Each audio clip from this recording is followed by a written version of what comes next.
All right, we got Chuck Oliver here giving us his A-Day report from this past weekend. Chuck? Yeah, I was down at Jordan-Hare, and the report from the Auburn spring game is the same as they should be from just about every other spring game.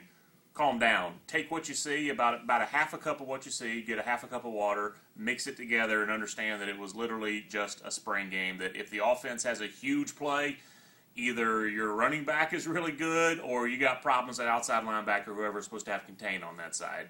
You're playing against yourself. And also, in spring, sometimes we get hung up on one or two huge plays, and understand that you're not going to win a conference like the SEC by making one or two huge plays if you're in the starting lineup. You've got to be a guy who is consistent every single play in all phases of the game. Perfect example is Quindarius Carr, wide receiver for Auburn, that came to the Plains with all kinds of preseason hype, and a kid coming out of high school that had 4 stars or 5 stars or 30 stars or whatever the number was.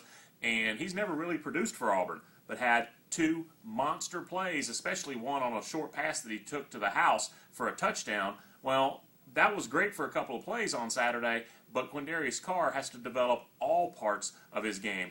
How he runs his routes even when he's not the primary receiver, how he blocks, etc. And he has never done that. And you're not going to win the SEC with a wide receiver who only makes 1 or 2 good plays a game. So just keep everything in perspective. But as far as maybe a broader picture than that, Auburn still very thin on defense. They have some playmakers, and Ted Roof, I think, is going to get this thing turned around.